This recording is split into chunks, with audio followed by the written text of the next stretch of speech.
అన్న మీరు రాబోయే కండ్ల ముందు కనిపిస్తూ ఉన్నాయి స్థానిక సంస్థ ఎన్నికలు. స్థానిక సంస్థల ఎన్నికల్లో ప్రవీణ్ వర్గం పోటీ చేస్తుందా? పోటీ చేస్తే అది సైకిల్ గుర్తు ఉంటుందా, లేకపోతే నీ వర్గంగానే పోటీ చేస్తుందా? అసలు నీకంటూ ఒక వర్గం ఇప్పటికే పొద్దుటూరులో ఉందా?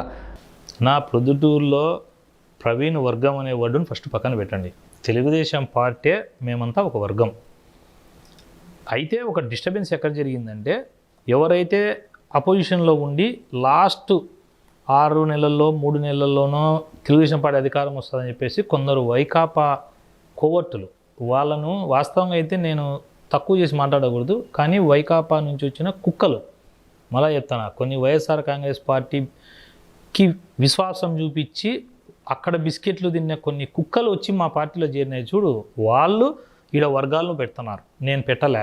రెండవది, ప్రవీణ్ అనే వ్యక్తికి వర్గం అనేది నన్ను అభిమానించే వాళ్ళు ఉన్నారు, అది వేరు. కానీ తెలుగుదేశం పార్టీ నా కుటుంబం, నా వర్గం.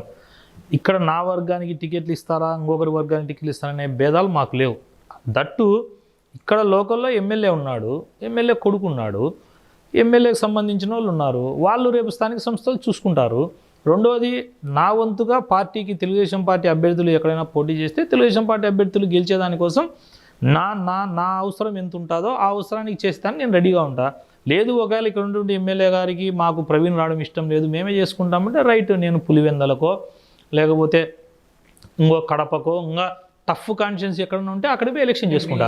మీతో తిరిగినటువంటి వాళ్ళు కౌన్సిలర్ కావాలని కోరుకోవచ్చు, లేదా మున్సిపల్ చైర్మన్, వైస్ చైర్మన్, లేదా ఎంపీటీసో జెడ్పీటీసో కావాలని కోరుకుంటూ ఉండొచ్చు. అలాంటి వారిని ఇప్పుడు నువ్వు ఎమ్మెల్యే వ్యతిరేకిస్తూ ఉన్నారని వాళ్ళని వదిలిపెట్టడం కార్యకర్తలను ఇబ్బంది పెట్టినట్టు అవుతుంది కదన్న. వాళ్ళ కోసం మీరు ఏం ఫైట్ చేస్తారని? దీంట్లో మీకు ఒకటి అర్థం కాని విషయం ఏంటంటే, ఎవరైతే 2019 నుంచి 2024 నాతో పనిచేసినారో ఆ నాయకులు, వాళ్ళు సర్పంచ్, ఎంపీటీసీలు, కౌన్సిలర్లు అయ్యేదానికంటే నాకు దేవుడు ఒక పెద్ద అదృష్టం అనుకోవచ్చు దాన్ని, లేదా దేవుడు నాకు అలాంటి కుటుంబం ఇచ్చినాడు. ఎట్లా అంటే, అన్నా నీకు సీట్ రాలే, నువ్వు ఎమ్మెల్యే అయినప్పుడే మేము కావాలంటే కౌన్సిల్ అవుతామన్నా, నువ్వు ఎమ్మెల్యే అయినప్పుడే మేము కావాలంటే ఎంపీటీసీకి పోటీ చేస్తామన్నా. ఇక్కడ వాళ్ళ నాయకుల దగ్గరికి మేము పోతే కనుక ఆయన ఎప్పుడు ఎవరు పోయినా కూడా నువ్వు ప్రవీణ్ మనిషివి అని చెప్పేసి పక్కన పెడతాడు. ఆ అవమానాలు పడ్డం మాకు ఇష్టం లేదన్నా, చావైనా బతుకైనా నీతో ఉంటామని చెప్పే ఒక గొప్ప దేవుడు మరి నాకు అలాంటి కుటుంబాన్ని ఇచ్చినాడు. అలాంటి వాళ్ళు ఉన్నారు. ఫస్ట్ వాళ్ళ ఏముందంటే, ప్రవీణ్ అన్నని మనం ఎమ్మెల్యే చేసుకోవాలనే దాని మీద ఉన్నారు తప్ప వాళ్ళు ఎవరు నాకు సీట్ కావాలని లేరు.